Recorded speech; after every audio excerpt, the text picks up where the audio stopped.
Steve. Thanks. Great.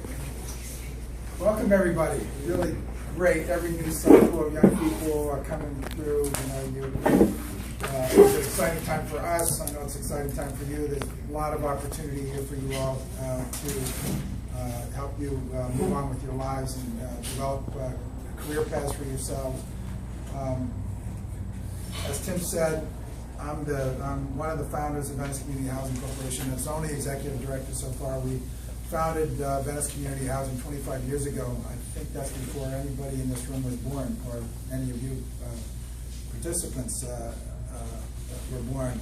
I actually got to Venice in 1968, and in 1968, Venice was almost entirely a poor and working class neighborhood. There were a lot of oil wells on the beach in Venice. The bay was polluted.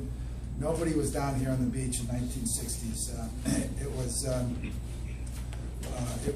community with a lot of vacant lots. I don't know if how many of you folks have been to Venice before? Most of you? Okay, so you know that there's a little bit of canals. There's actually waterways in Venice. Well, at the turn of the century, the developer of Venice had about 16 miles of canals all through Venice. And then when Venice became part of the city of Los Angeles, the city of Los Angeles filled in most of the canals. But there's still some canals left, and they were all run down, broken sidewalks, polluted. And in 1988, I think it was, Mayor Bradley, who is first African-American mayor of Los Angeles, and from my point of view, the best mayor that we've had, declared that there was a housing crisis in the city of Los Angeles.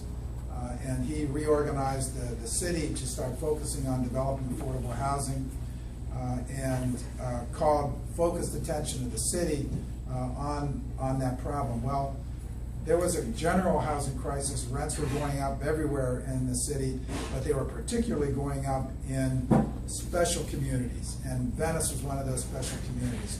Wealthier people began to realize that it was pretty cool to live by the beach, and that there was a lot of breeze here, and the property was real cheap in Venice. When I got to Venice in '68, you could buy a lot on the canals with a house on it for $2,000. Now you can't get a vacant lot in the canals for less than $1 million. So that process where new money comes moving in and pushes up rents and gentrification. Most of you have heard that word and know what it means.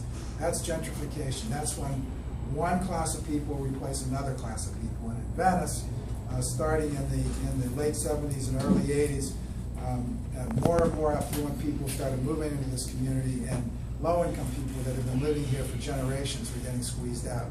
So that's, some of us got together and said, we needed to try to do something about that, because if somebody didn't create an organization with the intention to preserve and protect affordable housing in our community, there wouldn't be any affordable housing in Venice in 20 or 30 years. So that's why we formed the Venice Community Housing Corporation.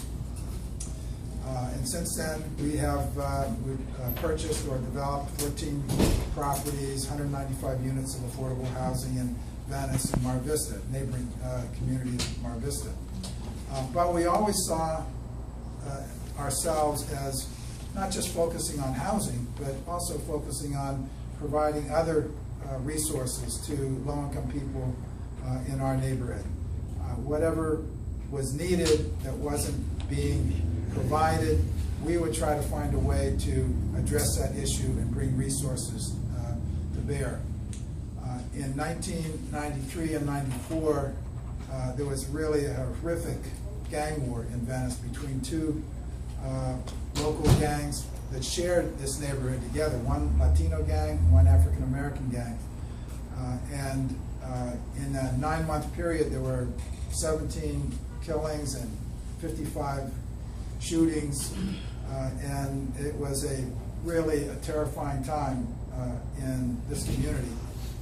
And at the end of that gang war, when they negotiated a truce to that gang war, the adult community in Venice did not want to see a black or a brown youth on the streets. If they were under about 30 or 40 years old, it really had traumatized the community, and young people were really alienated and marginalized from the rest of the community. So Venice Community Housing Corporation at that time was just planning on building a 25-unit family housing development, low-income family housing development, right around the corner down here on 4th and Sunset.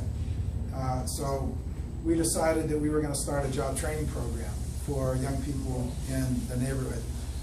So we sent out a call. We had about 100 applications. We selected 5 shorelines and 5 V13s and started a little job training program. We negotiated with the City of Los Angeles and our contractor to allow to put young people to work on the construction project. And although we had no experience doing job training, we didn't know what we were doing. We just knew that this was something that was needed, and we started the program then. That was in January of 1995. In 1997, we discovered YouthBuild. You know, it was a national organization back then.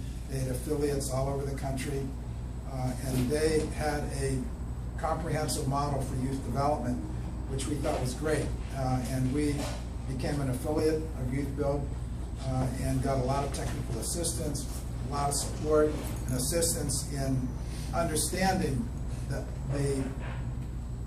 the reason for and the necessity of addressing youth development in a comprehensive way. So I know you already know about our program and the resources that are available to help you. Well, we began to see that and understand that and begin to implement that model in our own program.